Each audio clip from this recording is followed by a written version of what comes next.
All right, so we're going to get started at 6:30. I'm really excited to jump into this. Welcome everyone who is listening, and we're recording this, so there are going to be people who are going to be checking it out later as well. So I'm R.L. Stevens. I'm on the National Political Committee of DSA, and I'm also on the Political Education Committee for the organization as well. We put together a variety of events covering a number of different subjects, and this actually was my first time putting together an event, a political education event. So I'm really excited about it and hoping that everyone gets something out of it. So I'm here with Pete Davis and Martin Drake of Democratic Alternative, an initiative to increase democracy in our political institutions and practices. And they have a website, democraticalternative.us. And I'll, of course, let them explain more about the project and their insights. But I was able to take a look at the website, and there's just a range of material there that you can check out. I've read a little bit, I've dabbled a little bit in what's available, and I found it to be really.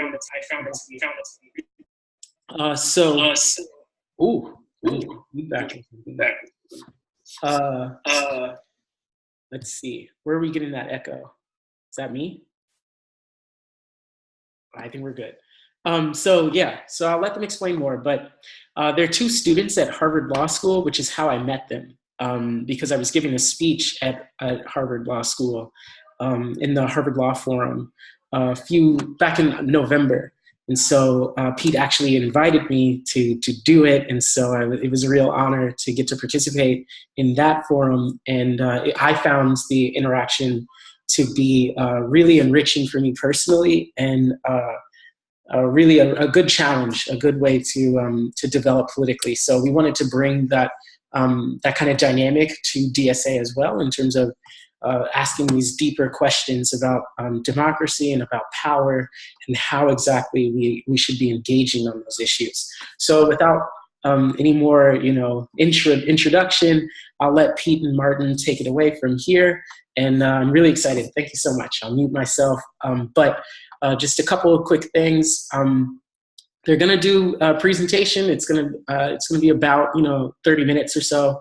And then if you have any questions, feel free to use the chat in the Zoom conference call. It's right if you take your cursor and put it on the screen, it should pop up, and you can put stuff in the chat, and then we can I can ask questions of them from the chat in a Q&A period after their presentation.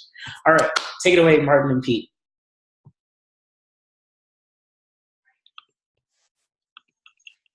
Hello, can you hear me?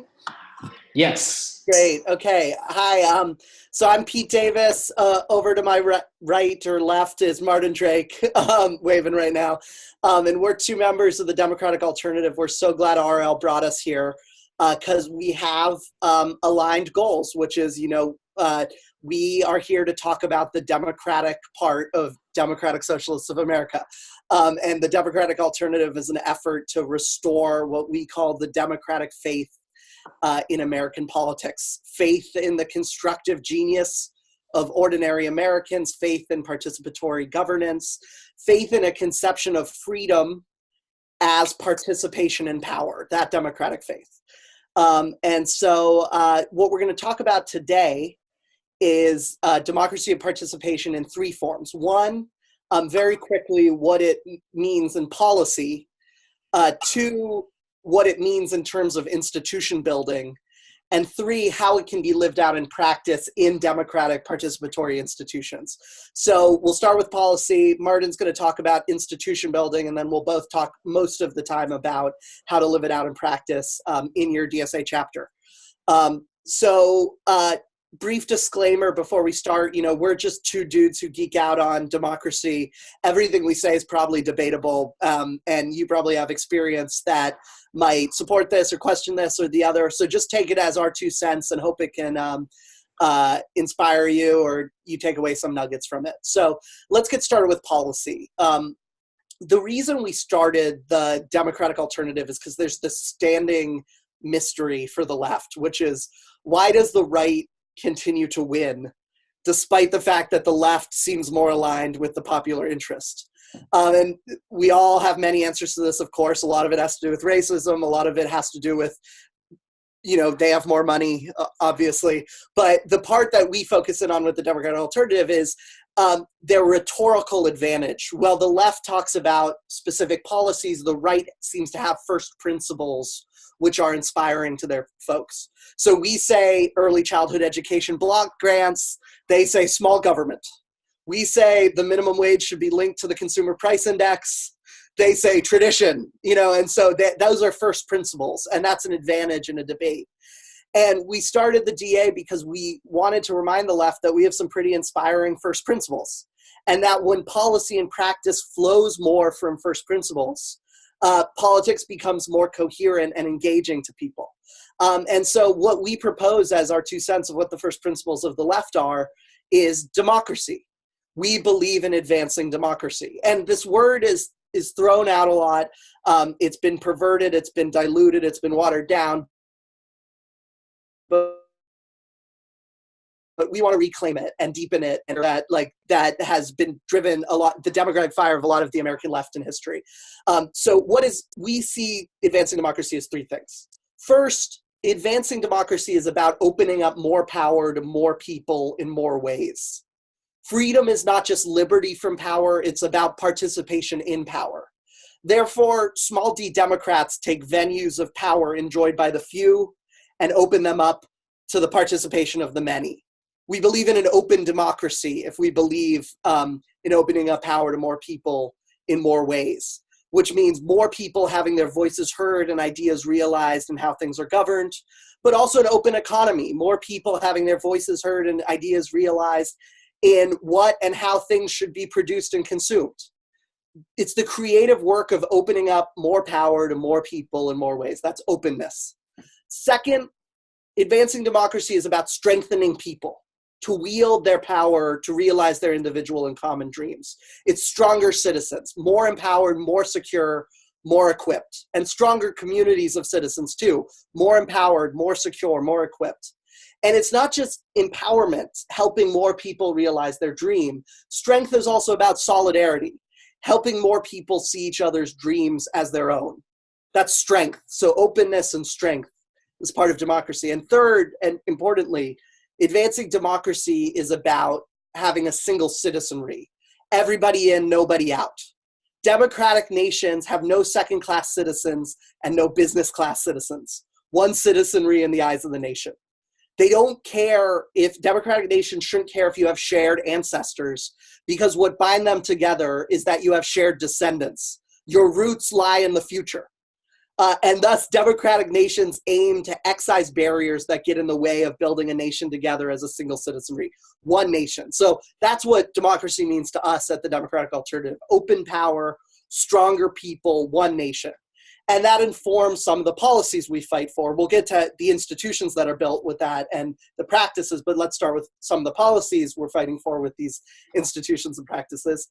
If you care about opening up power, we care about an open economy. So what are some policies that flow out of that idea of opening up power in the economy? Breaking up monopolies with antitrust, preserving our commons for the use of all, empowered employment where your voice can be heard at the workplace, access to capital so it's not just white dudes that look like me in Silicon Valley realizing their product ideas, but anyone who has an idea having a shot at them being realized. Opening up power is also about an open democracy, like we said, getting money out of politics, increasing funding for civic life, so it's not just billionaires funding the nonprofits that form our civic life. Empowering states and cities to try new things like municipal broadband, and containing the elements of governance that are the most undemocratic, like unbridled militarism, where military leaders say, oh, we can't have the people have a say in this, we're at war. We want to contain that.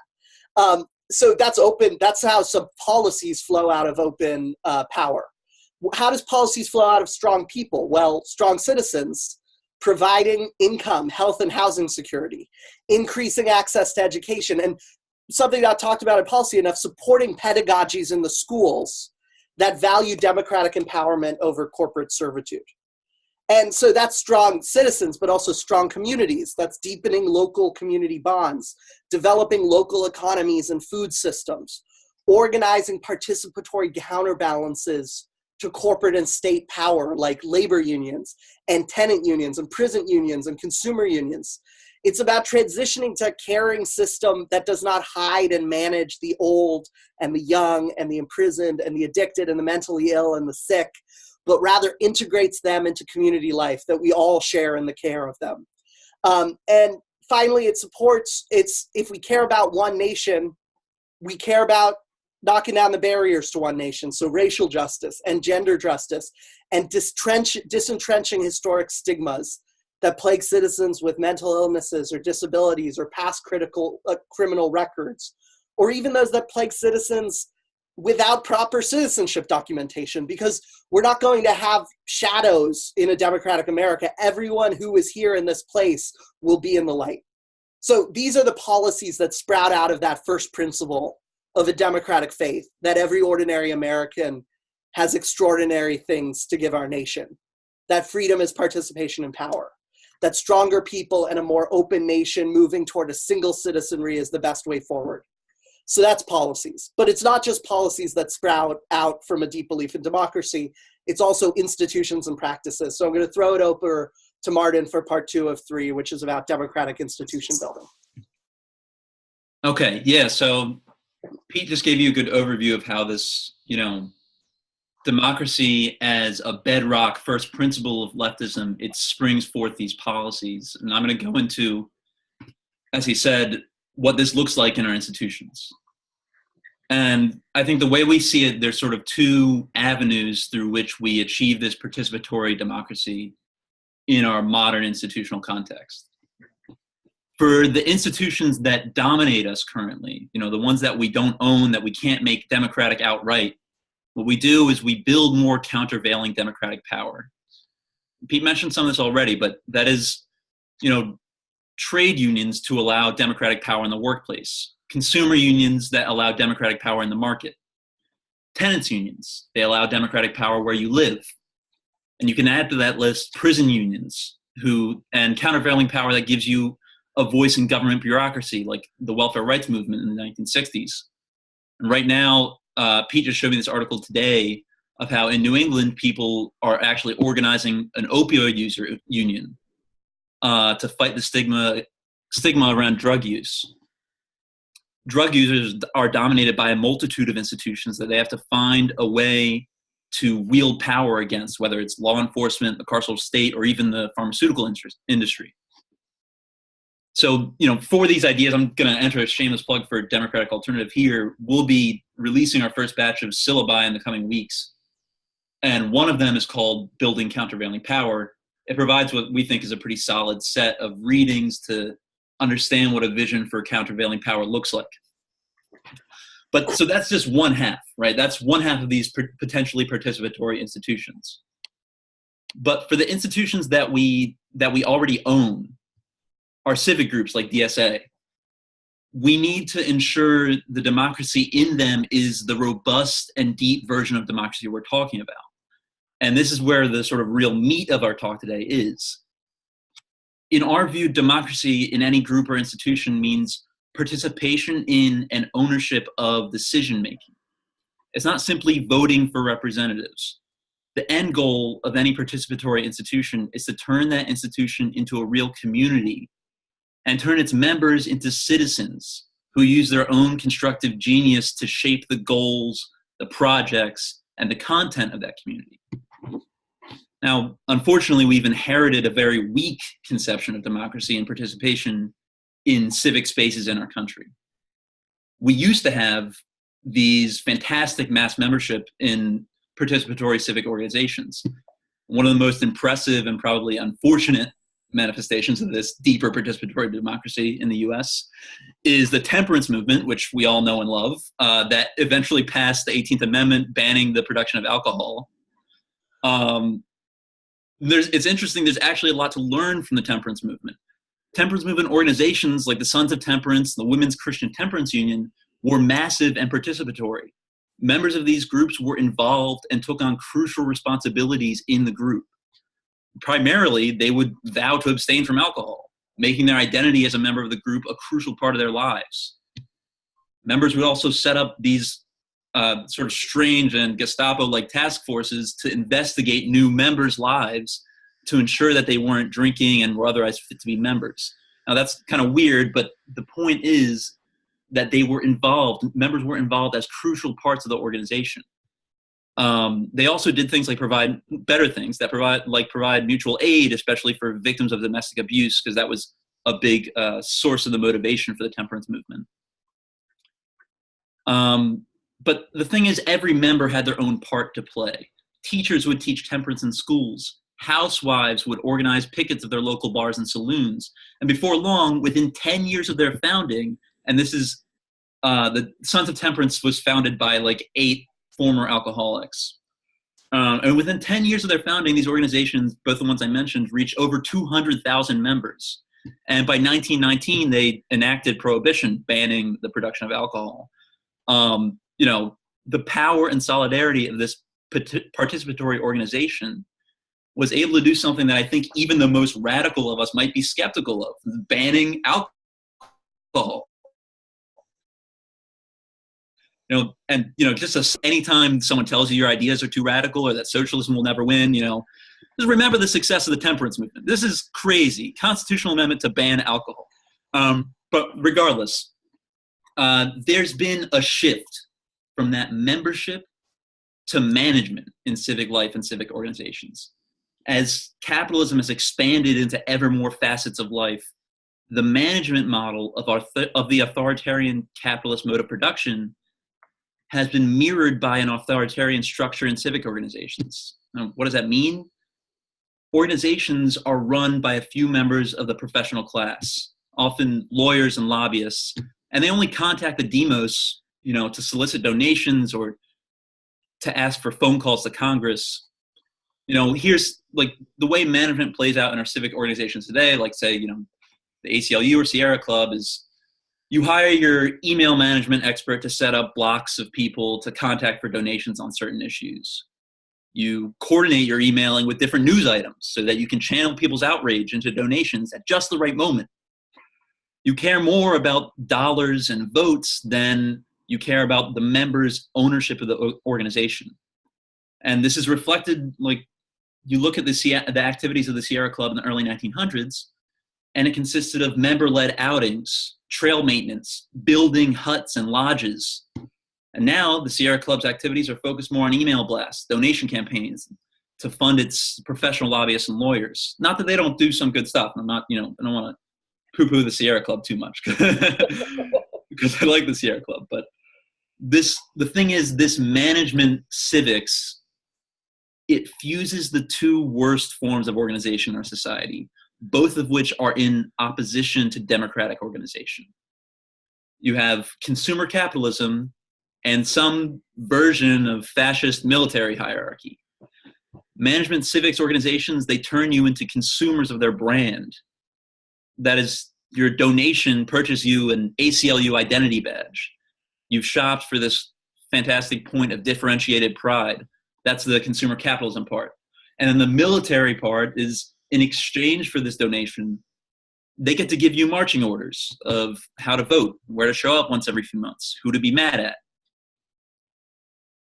Your consumer soldiers and your relationship and solidarity with your fellow consumer soldiers is simply as fellow faceless branded outrage bots. Now, our vision, what we're trying to get into, is that we don't want consumer soldiers, we want citizens. We don't want outrage bot armies, we want communities. Now, that's sort of the institutional context and history. Pete is going to start going into how we implement this through actual practices in our institutions. So go ahead, Pete. Yeah, so this is like, it's been done before, it's possible. You know, we weren't endorsing temperance, but, you know, I think establishing like Medicare for all is easier than banning alcohol. And so I think we're going to be able to do that. But it's all easier said than done. But what we do have is we have some best practices for making your organizations more participatory and democratic, for moving from management to membership. So we see two key ingredients, types of ingredients to developing citizenship in your organization. The first set of ingredients are identity and community. The second set of ingredients are responsibility and participation. And growing a civic organization that's successful inside such a consumer individualist culture sometimes seems impossible because of selfishness and apathy and division and exhaustion. They seem to have the upper hand. But what's amazing is that you can counter them with this perfect dance of identity and community, responsibility and participation, that if you can get that together in the cauldron and mix it up into the perfect stew, amazing things can happen that counteract those kind of things going against us. So for example, like you join a civic organization because you identify with it. So identity starts pulling you in, but then you come back right as the like identity is too thin and it's wearing off because you've been given a responsibility. And then when responsibility gets too hard and you don't want to show up on Tuesday night, and it's tiresome, you keep going back because your friends are there and you've built community. And then eventually, once you have participation and you start making decisions and you start, having shaped and co-created the organization, you have stronger pride in your responsibility and identity and community. And it's this virtuous cycle that you get into that can make your civic organization work. So we're going to go into those two areas of identity and community and responsibility and participation. And then we'll open it up for questions. So coming down the home stretch here. So identity and community is this first part. And I put them together as a single packet because I see them as just two sides of the same thing. They're both community. Identity is just psychic community, and what we're calling community is actual community. So let's, and in political organizing, we always usually jump straight into political action and education, and we forget this community side of civic groups. The community expert Robert Putnam, who wrote like the famed community book Bowling Alone, defines the moment when community is formed, I love his definition, as when a group of people go off topic together. So here's what he means by that. Think about friendship, a community of two. If you just talk about the Dallas Cowboys at the Dallas Cowboys bar, you're not friends. You're two people who talk about the Dallas Cowboys at a Dallas Cowboy bar. The second that you start talking about Trump or your husbands or the weather or or how you're feeling in your life, then you're on to something. You've gone off topic together. Then you're on your way to being friends. That's why Putnam loves talking about bowling leagues, because bowling is so boring that you have to go off topic together, because bowling leagues eventually run out of things to say about bowling, and then they become a community because they start talking about other things. And so in forming a political party, you can't forget the party part. Your communal goal should be to get members to be close enough to stop talking about the DSA when they're together. It's kind of ironic. So how do we do that? There's the psychic part of community, which I call identity, and actual community. So let's talk about identity first. What are some ways to build up a psychic community, the identity of your organization? I have 5 principles that we see in successful civic organizations. One, you need to organically grow a myth around the community. So what's a myth? It's symbols and slogans and songs and stories embodied in badges and buttons, rituals and sermons. It's the whole kind of spiritual side of the community that you need to build up and layer and deepen. There was a whole songbook in the civil rights movement, and like every time there's a documentary about the civil rights movement, they play that songbook and it brings you back. And like, you might want to go to a meeting because there's going to be the song there that day, or you might want to quit and you think about the song and that makes you go. That's how big the myth plays. Many civic groups that's dominated the early part of the 20th century, it was so weird. They had like weird dress up, they had weird names for each other, they had like secret names, they had secret chants. It was all strange, but it worked. And like they were forced to like memorize elaborate fictional stories about like the founding of the Elks or the Eagles or the Masons or whatever. And you can see it with some successful, for a time, lefty organizations. So like the first thing the Occupy movement did was they rolled out a mythic iconography. So like you think of Occupy, you think about the ballerina on the bull. You think about the phrase, "This is what democracy looks like," as a slogan. You think about the whole idea of the 99%. That was part of the mythos of the Occupy movement. DSA is doing a great job with like hands in the rows, but keep deepening it. Encourage people, if someone has a crazy idea to write the DSA song, like start doing it. And even like policies like the New Deal had a whole mythos around them. Second, you need to have rituals marking occasions. So like a lot of great civic organizations mark like your 1 month of membership or your 1 year mark of membership. AA does a great part of this. AA gives out coins for every like my 1 week coin, my 1 month coin, my 1 year coin of being sober and part of AA. The Masons were actually built around this 33-degree stair step, where as you moved like deeper into the organization, you'd level up. It would be like a video game. You'd literally like, welcome to level 17. And that made you want to go back because you're like, oh gosh, I'm not going to quit at level 17. I can get to level 18 if I do X, Y, or Z. You don't want it to be too bizarre and too constraining, but you can do it in kind of a fun way. Boy Scouts do this with merit badges. And also like just having like an individual ritual like having a communal ritual iconography. Like if you're going to have a campaign, give it a logo and like give everyone who participated in your local in that like a badge with that they can hold on to. That's like, hey, I participated in the summer of 18. Like the summer, like they in the civil rights movement, they named like different campaigns in a big way, and like they had iconography around each campaign. Third is so like Freedom Summer or the Freedom Rides or this, that, or the other. Third way to do identity is to it's actually like a thing people don't like talking about, but community is also about boundedness. It's about saying who is in and who is out. You need to have a barrier that like allows for the community to feel like it's actually a thing. Otherwise, it's just like a nothingness consumer brand. And the barrier doesn't need to be mean or anything. It just needs to be something where you declare that you're joining the inside of this barrier. So induction ceremonies for new members, giving out membership cards like DSA is already doing, which is great.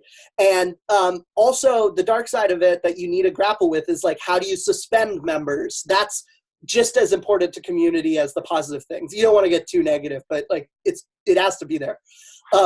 Fourth, it's also about having values of personal conduct that allows for communal self-development. So I hung out with a lot of civil rights folks in 2011 who were in the movement, and all the young people that were hanging out with them wanted to ask them about their end goals. They wanted to be like, what do you think about the fight for racial justice?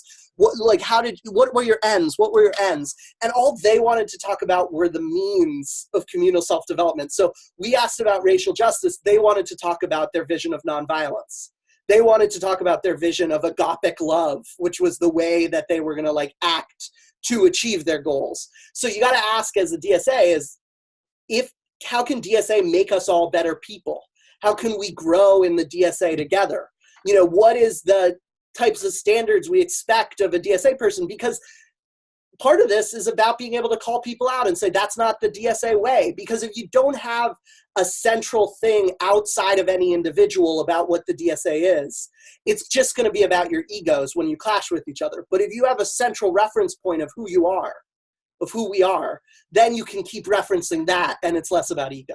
And then finally, you can embody this identity in external service, which can do recruiting. That's why I love the Break Light program, because there's this DSA internal value about solidarity against the carceral state. And then you externalize that in the Break Light program to like help people fix their brake lights, pulled over and used, like sucked up into that. And it's not just about a service, it's about a policy and it's about a value. AA does this well because like their recruiting strategy is to like be served by the values of being an AA member. The NRA does gun safety classes. AAA has insurance and also lobbies. AARP has magazines about what it's like being elderly. So externalize your values so that people know who you are and want to join.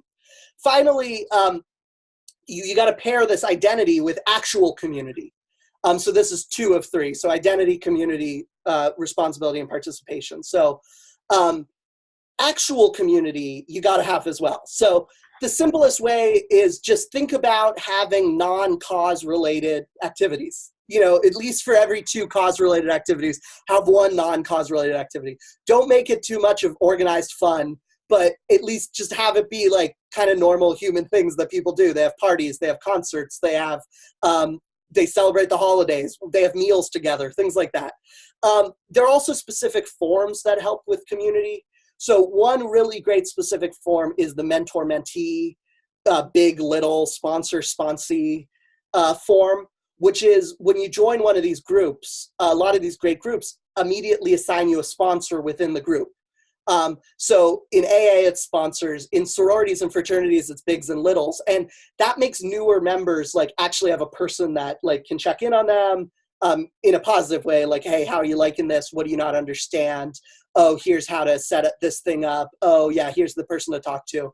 And it also gives older members who are the sponsors the responsibility to continue being good and participating. You know, you don't want to have a petty fight in front of someone else if your sponsee is watching you and judging the whole organization by you.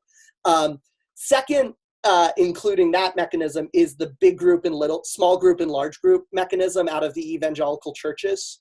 So evangelical churches have this challenge, like these big mega churches. There's like 10,000 people on Sunday. You're going to get lost in the crowd. So they invented this thing, large group and small group. Large group is the Sunday service where you have the 10,000 people and Rick Warren and Joel Osteen or whatever. And it's about bringing everyone together, deepening the identity for everyone, having songs and sermons, attending to big business. What are we going to do this week as everybody? And it's also about wooing new recruits. So your big giant meetings should be inspiring and enjoyable so that if someone brought their friends to the meeting, it's fun. Some of these civic groups, they have in their big giant meetings, like, let's go over all the reports or something, you know, and it's just like, oh my gosh, I brought 3 friends to come join and it feels like a slog. So what you need to do is you got to get some of that stuff into the small groups. And so the small groups, here's how they do it in the evangelical churches. They immediately assign you to a small group when you join the church. And then the small groups meet on some other time, like Wednesday night, or they meet internally after church. The Mormons do that. They do large group and then small group after church.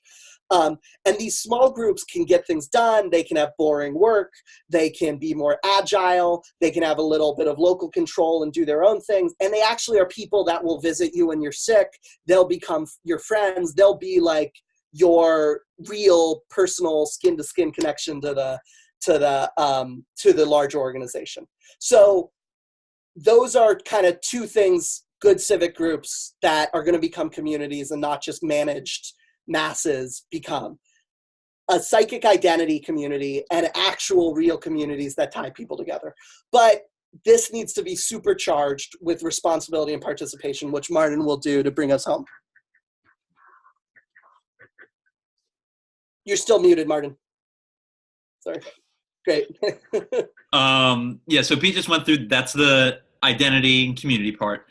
Like he said, the other half of citizenship is responsibility. Now, to truly be a citizen of a democratic community, that community has to put its faith in you and give you the responsibility of playing a part in shaping that community. There's a scholar on community organizing named Hari Hahn, who spent 2 years studying civic organizations across the country. Hahn found that the difference between highly active groups with very involved members and more low activity groups with unmotivated members comes down in large part to how much responsibility is distributed equally to members, how much new members are given leadership and decision-making roles rather than concentrating all that responsibility in the veterans of the movement. Hahn, she breaks down, groups into 2 different sort of categories. Groups that were more low activity, she put in this mobilizer strategy, and groups that were high activity, she termed it an organizer strategy. What she was talking about with mobilizers is like a mobilizer gets people to do sort of individual tasks and then makes those tasks as easy as possible to do. So a mobilizer might plan out an action for people in front of a building and get a bunch of people to show up, or write a petition, get all members to sign, or something like that. These sort of things that mass amounts of people can participate in, but it doesn't really require much ownership to participate. Whereas the organizer gets people to plan, design, and carry out their own projects and actions. The organizer gives members actual responsibility and creates more organizers by empowering them to take a role in shaping the organization. The organizers giving members actual decision-making power and trust to carry out actions. I know that Boston DSA and a bunch of other chapters as well have recently started the mobilizer, or a structure they call mobilizers. And I know that probably that wasn't designed to be in line with this like obscure social movement scholarship I'm talking about. But it does have some elements of this mobilizer structure and other elements of an organizer structure. So regardless, here are some key tenets of what like an organizer-based strategy would look like. First, when you're organizing people, you want to give them responsibility and agency. You figure out the stuff they're interested in, and then you ask them to do something about it that requires some planning, initiative, and responsibility. So, in the impact of a new development in their neighborhood, maybe a development that's going to promote gentrification or something like that they're worried about. You prod them to come up with a campaign around that development or brainstorm a campaign with them. And then you ask them to take the initiative to carry it out. The key is to put faith in them, to depend on them to plan and decide things, and make it clear that you're depending on them. They should feel like they're a crucial part of the organization, because they are, right? And the second part of organizing for a participatory institution is you want to make sure that people leave meetings with these tangible action items and things to do. It makes the organizing continuous. You always want to end your organizing conversations on next steps. If not now, some people might be familiar with is a decentralized Jewish organization that combats the Israeli occupation in Palestine. They do a really fantastic job at this, sort of always giving people next steps. My partner just went to her first meeting with them recently, and during that meeting, they split into teams to plan for actions, and each member left with a specific job they were working on with their team as part of a larger action they were doing. When she got home, she had people relying on her to help organize strategy and logistics, and that action went off in like 2 weeks. This is just from a first meeting. So these strategies, they're crucial for one-on-one organizing, but they also can and should be embedded into the decision-making structure of the organization. That is, decision-making really should be participatory and done as much as possible by the members themselves, by the membership at large. So lots of successful leftist movements tend to have decision-making done through mass participation by the membership at large. Podemos, the leftist party in Spain, does this really well. If you don't know who they are, Podemos launched their political party in 2014. And by the time 2016 rolled around, just 2 years after they launched, they were essentially tied for the second biggest party in the country. That's after years of bipartisan domination since the end of Franco's dictatorship there. They promote their grassroots decision-making structure not only as central to their vision, but as a crucial element of their success. They have a process, and it's largely online, but still they have a process by which any proposal from any member, given a small percentage of backing, may be submitted to their citizens' assembly, where it's voted on by the membership as a whole. The Zapatistas, the Revolutionary Rural Movement in Mexico, that has successfully maintained autonomy from the Mexican government for like 2 decades, have a similar citizens' assembly-based model of decision-making. These types of models are used because they allow members to have a responsibility and participation in the community, rather than simply being consumer soldiers for the brand like we were talking about. Making meetings a place of mass participation, rather than simply a place to be lectured, makes them exciting and important. people will attend the meetings because they know that this is where important things happen, that their voice is a crucial part of the meeting structure. This faith in the citizen that we keep coming back to is sort of one of the founding principles of democracy, all the way back to the, obviously very flawed Athenian in democracy. But they had these 6,000 person citizen assemblies where that was the place for debating and decision making. And all the important positions in the state, generalships, ambassadorships, water management, you name it, they were all chosen by lottery because there's this assumed faith that all citizens can carry out these tasks. We've lost that faith in the constructive genius of citizens somewhat in our hierarchical culture, where we all race to get badges that prove ourselves as more worthy than other people, whether it's promotions in companies or fancy degrees or whatever. But leftist political spaces are the crucial space and the crucial opportunity that we have to revive this faith in the aptitude and constructive genius of the everyday citizenry. And, with that in mind, I just wanted to lay out a proposed participatory structure for a potential DSA chapter. This is obviously just one example of many. And like Pete said, right in the beginning, we're not experts, so you take it or leave it. But the idea is to get us thinking about what participatory governance can look like in our civic groups.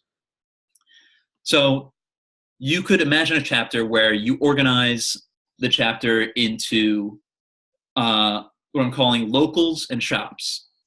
The locals consist of members from your area, your neighborhood. I'm in Boston, so it might be, you might have a Somerville local or Jamaica Plain local, things like that. And then the shops are organized by specific tasks. Like you could have an action shop, a communications shop, a power mapping shop, things like that. And this structure would play out in the general meeting. So at the general meeting, locals could start the meeting by presenting big campaign proposals for the DSA to work on. Now, obviously, this might not be at every single general meeting, but maybe quarterly or something like that. The General Assembly then could vote, as a whole on which big campaign to do. Let's say, let's say there are 7 locals and one of them proposes to have a new member organizing drive in a specific neighborhood that you think is ripe for organizing, we really want to break into. And let's say the General Assembly votes, approves that. Then the Assembly splits up into their shops to plan the campaign. The action shop would plan, the on-the-ground tasks that we're going to do as part of the campaign. Are we going to go from house to house canvassing? Are we going to, pamphlet down at the train stations or something like that? The communication shop plans a media and a communication strategy. If we are pamphleting, what do the pamphlets say? If, are there specific media outlets that we need to contact? How do we get the word out? You might have the power mapping shop that plans a strategy for building coalitions, finding potential allies, finding elected leaders that might be supporting the campaign, finding elected leaders that you can pressure into supporting the campaign, finding elected leaders that your campaign wants to, just say, screw you, things like that. That's what the power mapping shop might do. After that, you have this 30-minute session, 45-minute session of the shops planning things. They go back to the General Assembly and they present their individual strategies, like this is what we're doing as part of the campaign. And then we get some feedback, and can coordinate with the other shops. And then they meet one more time, the shops do, to plan first steps so that everyone leaves the meeting with a task in hand, right? That's a potential structure that's very participatory. You have the locals are designing and presenting big campaign ideas. The General Assembly votes as a whole, and then the shops are to play an integral part in designing the campaign. And the locals, being these tight-knit groups, can also do their own activities autonomously, like sponsoring small campaigns in their own area where other members could be involved in. And since the locals have to spend time together coming up with these ideas for the general meeting, they're good to form these tight-knit one-on-one bonds that Pete was talking about, and become a great place for the sort of one-on-one organizing conversations. So anyway, regardless, that's a sort of potential structure to tack on to get us thinking about this stuff. And with that, I think let's open it up for questions. And RL, I don't know if you want to sort of lead the questioning or.